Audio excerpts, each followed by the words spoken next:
سڵاو قوتابیانی خۆشەویست بەردەوامین لە چاپتەری 5 هاتینە سەر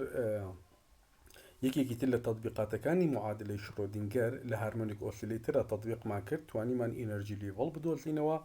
بۆ هارمۆنیک ئۆسیلەیتر لە حەلی معادلەی شرۆدینگەرەوە. ئێستا ئینە سەر وەی فەنکشن چکەوتمان نەمیشە لە حەلی معادلەی شرۆدینگەرەوە هەم ئینەرژی کوانتایزەکەین هەم وەی فەنکشنەکەش ئەدۆزینەوە. بزانین وەی فەنکشن بۆ هارمۆنیک ئۆسیلەیتر چۆن ئەبێت. For each choose of the parameter and there is a different wave function. کاتە پسای دالەیە بۆ کێ بۆ n کاتە ئەگەر n یەک بێ پسای وەنمە بێ ئەگەر n دوو بێ پسای دوو دەبێت کاتە پسای یەک و پسای دوو جیاواز ئەبن پسای سێ جیاواز ئەبێ پسای چوار جیاواز کاتە لەگەڵ گۆڕانی ئێنا وەی فەنکشنەکەمان گۆڕانکاری بەسەرایە. each function هەر وەی فەنکشنێک پێک دێت لە چی consist of a polynomial پێکێت لە پۆلینۆمیەڵێک کە بە h n y پێوترێ هێرمیت پۆلینۆمیەڵ in either odd or even powers of y. ئەم پۆلینۆمیەڵە کە دروست بووە بە پاوەری ئۆت یا ئیڤنی y یعنی پاوەرەکەی توانەکەی یا ئۆدە یا ئیڤنە پاشان لە چیتر پێگێ ئەم وەی فەنکشنە ئەمە تێرمێکی هێرمیتە جارانی چی ئەکرێت exponential factor e to power minus y تواندوو دابەشی دوو and a numerical coefficient جارانی چی ئەکرێت numerical coefficient which is needed for psi n to meet the normalization condition. ئەم coefficient لەکوێ دەستمان کەوتووە و ضرورە بۆ کێ بۆ normalization wave function بۆی ئەو وەیڤی هەمانە وەیڤێکی normalize بێت. یعنی چی normalize ینی ئەم شروطە تطبیق بکە لە ناقص مالانی هەیە بۆ موجب مالانی هەیە psi تواندوو dy is equal to 1 وتمان ئێنەکەشمان لە harmonic oscillator لە زیرۆ دەست پێ دەکات کاتە the general formula for the nth wave function is given by this relation کاتە ئەوەی کە ئەڵین هەر پسای ئێنێک جیاواز ئەیە بە pn کاتە ئەتوانین معادلێکی ئەم بنووسین بە دەلالی پسای سەب n ئەمە وەی فەنکشنی هارمۆنیک ئۆسیلەیترە ئەمە کۆفیشنتەکەیە کە هەمانە ئەمە فاکتۆریاڵێکەکە هەمان دوو توان n فاکتۆریال هەمووی ناقزێک لەسەر دوو h n y-ەکە چیمانەیە هێرمیت پۆلینۆمیەڵەکەیە و جارانی ئەم فاکتەرە کراوە exponential factor e to power minus y کاتە ئەوەی کە لێرە باس کراوە لەسەرەوە کات لێرە کۆمان کردێتەوە کردومانەتە معادلەی هارمۆنیک ئۆسیلەیتر بۆ وەی فەنکشنەکەی پاشان ئەو هێرمیت پۆلینۆمیەڵی کە باسی ئەکەن قیمەتەکانی بۆی ئێوە نەیدۆزنەوە لە تێبڵێکە تا 6 دراوە کاتێک n سفر بێ قیمەتی چەندەکە دوو بێ یەک بێ چەندەکە دوو بێ چەندەکە سێ بێ ئەمە خۆمان لە پرسیارە ئەتاندەینێ کاتێک ئێنمان سفرە ئێنمان سفر تەماشا ئەکەین 0 پوینت ئینەرجیمان دەبێت کاتێک یەکە سێ لەسەر دوومان دەبێت کاتێک دووە پێنج لەسەر دووها ئەگەر تەماشاکەین ئینەرجی ئەمە ئینەرجیە ئینەرجی هارمۆنیک ئۆسیلەیتر لێرە گاپی ئینەرجیەکەمان هەمووی وەکو یەک شفتی کردووە ها یەک لەسەر دوو سێ لەسەر دوو بۆ پێنج لەسەر دوو بۆ بە حەوت لەسەر دوو بۆ نۆ لەسەر دوو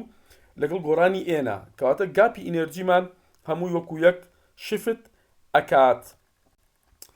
ئەمە ئەگەر تەماشاکەین وەی فەنکشن بۆ هارمۆنیک ئۆسیلەیتر کاتێک ئێنم سفرە ئەم شێوە شکڵە وەردەگرێت ئەها ماکسیمم پرۆبابیلیتی لە ناوەڕاستە کوانتەم میکانیکاڵی ئەگەر پسایم ئێنم یەک بێت تەماشاکەین شێوەکە گۆڕانکاری بەسەرایە ئەگەر دوو بێ هەروەها ئەیترە تا پێنج دراوە تا پسامی بێ بە پێنج تەماشا ئەکەین لەگەڵ گۆڕانی ئێنا شێوە و شکلی وەیڤەکەمان گۆڕانکاری بەسەر دێت بەواتایەکی تر احتیمالی یاخود پرۆبابیلیتی لەگەڵ کیا لەگەڵ ئەمپلیتیودا ڕاستەوانە ئەگۆڕێت تەماشا ئەکەین لە هەر قیمەتێکی ئێنا شوێنێک تەحدید کراوە بۆ ماکسیمم پرۆبابیلیتی وەکو لە وێنەکانە ئەیبینی کاتێک پسایەکەم ئێنم سفرە تەماشاکەین ماکسیمم پرۆبابیلیتی لە ناوەندایە کاتێک لەگەڵ زیادبوونی ئێنە تەماشا ئەکەین بەرەو لای کێ بەرەو زیرۆبوون ئەڕواها تەماشا ئەکەین گۆڕانکاری بەسەردە بەڵام لە ناوەندا کاتێک ئێنم سفرە تەماشا ئەکەین ماکسیمم پرۆبابیلیتیمان هەیە. ئەم وێنانە چیمان پێڵێن فیگەری 5 بۆ حەوت the first six harmonic oscillator wave function بۆ 6 یعنی کات ئەڵێن ئێنەکەم یسایی بێ بە پێیان چونکە ئێنی زیرۆشمەیە کاتە بۆ 6 wave function دراوە the vertical lines show the limits a and plus a ئەها لە minus ئەیەوە بۆ موجب ئەی ئەمە ئەمپلیتیودی هارمۆنیک ئۆسیلەیتەرەکە کە پێشتر پیشانمان داون between ناقص أي و أي which a classical oscillator with the same energy would vibrate. لە classical ميكانيكا پێ ئەوتین کە بە هەمان ئینەرجی ئەمانە vibrate ئەکەن بەڵام لە classical ميكانيكا وامان پێ ناڵێەوە ئەڵێ لەگەڵ گۆڕانی ئێنە هەم وەی فەنکشن دەگۆڕێت هەم ئینەرژی ستیت گۆڕانکاری بەسەردا دێت. The probability density psi 0 توانندو has its maximum value at x لەکاتە صفر. گەورەترین احتیمالیە وەکو لە وێنەکە ئەیبینین ئەم وێنە ڕەنگی سوورە پەمەیە چییە؟ گەورەترین احتیمالی لەکوێە لە ناوەڕاستایە. ئەدە x صفر بێ کاتە ئەکسەکەم صفر بێ ئەلێرە گەورەترین احتیمالیە هەیە بۆ پساینۆ توانندو. and drops off on either side of the position هەتا ئەوکو دوورکەوینەوە لە پۆزیشن لە ناوەندەوە تەماشاکەن احتیمالەکە بەرەو کێڕە بەرەو کەمبوونەوە بەلای ڕاست و بەلای چەپا تەماشاکەین probabilityمان هەرچەندە لە equilibrium position لە x بە صفر دوورکەوینەوە احتیمالیە کەم ئەبێتەوە. however this disagreement becomes less and less marked with increasing n هەتا n زیادکە تەماشاکەین ئەمە کەم ئەبێتەوە هەتا n زیادکەین پێشتر کاتێ ئێنم کەمە مەگزیمەم احتیمالی لە ناوەندایە بەڵام هەتا ئێن زیادکەم تەماشا ئەەکەم ئەمە بەرەو چی ئەڕوا گۆڕانکاری بەسەردادێت گۆڕانکاری بەسەردادێت ئەو کاتە کاتێ ئێنم زۆر زۆربوو لە ناوەندا احتیمالی گەورەتر نییە بەڵکو و احتیمالی شوێنەکەی بە تەواوەتی گۆڕانکاری بەسەردا دێت. The lower graph of figure p1 corresponding to n is equal to the and it is clear that psi دوجا when averaged over x has approximately the general character of the classical probability. ئەگەر تەماشا بکەین جارێ بە پێشەوەی بێمە سەر پسایدەیەکە پسای زیرۆکە تەماشایەکی تر بکەینەوە ئەوەی سپیەکە دەیبینین ئەمە کلاسیکەڵ میکانیکە لە کلاسیکەڵ میکانیک پێمان ئەڵێ لە ناوەندا کاتێ ئەکسم سفرە کەمترین احتیمالیم هەیە بۆ هارمۆنیک ئۆسیلێتەر کەمترین probabilitیم هەیە کەمترین probabilitیم هەیە بەڵام کاتێک کوانتەمیان تەفسیری بۆ بکەین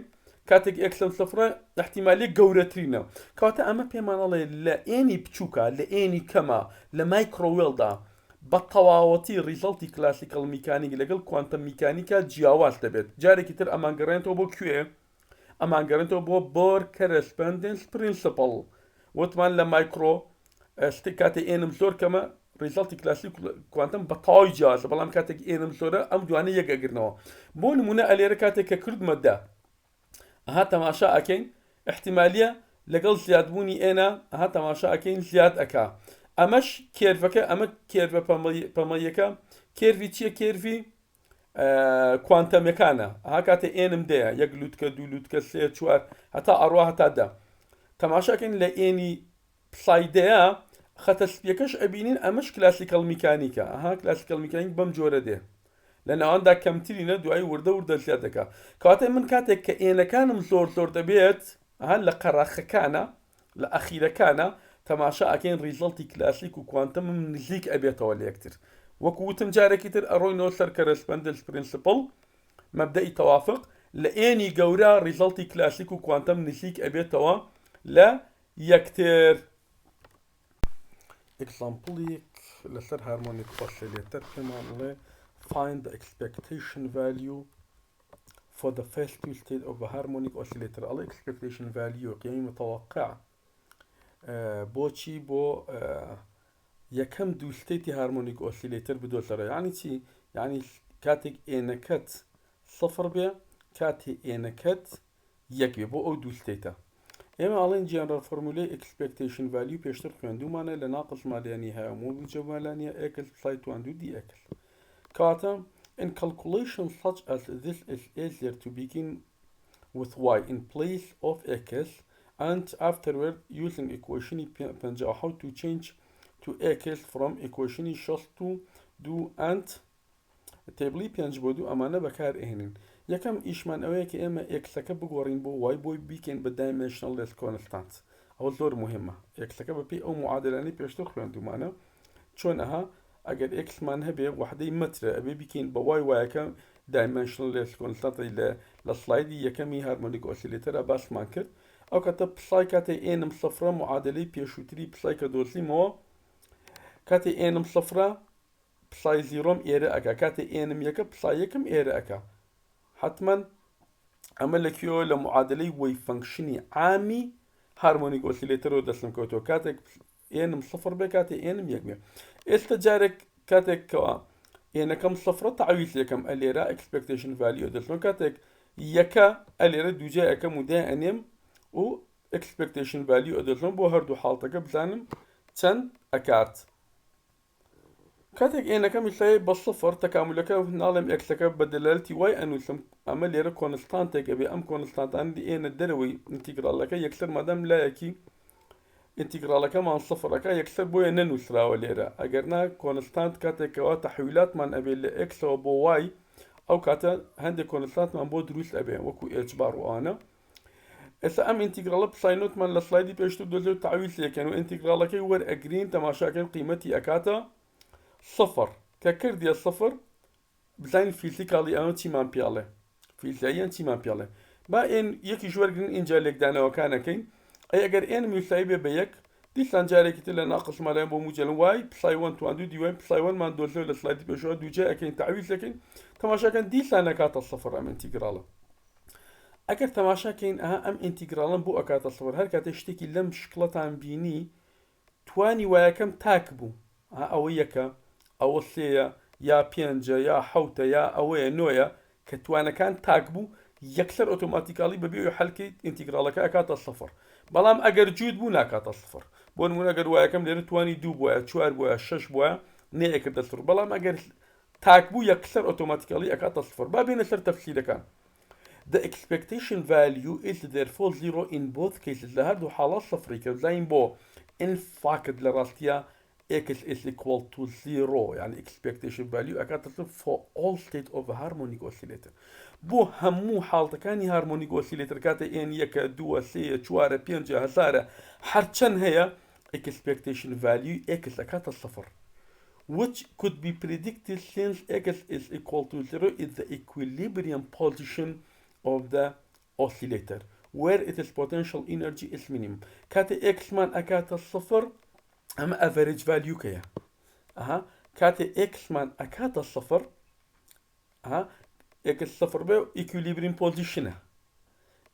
بوزيشن كاتا بويا اكسبكتيشن فاليو ليرا اكاتا مين فاليو اگر تماشا كاين لا دانك لا صفر بلو لا راس اروا بلو لا شب اروا برو اكس موجب اروا برو اكس سالب دروات اي هردو لا اگر كوكينوا ناقص موجبك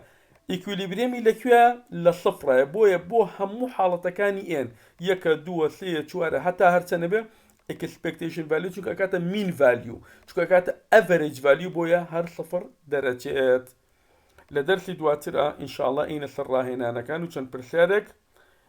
لم چابترش حل دكين بهيواي كاتي كي خوش بو همو لايك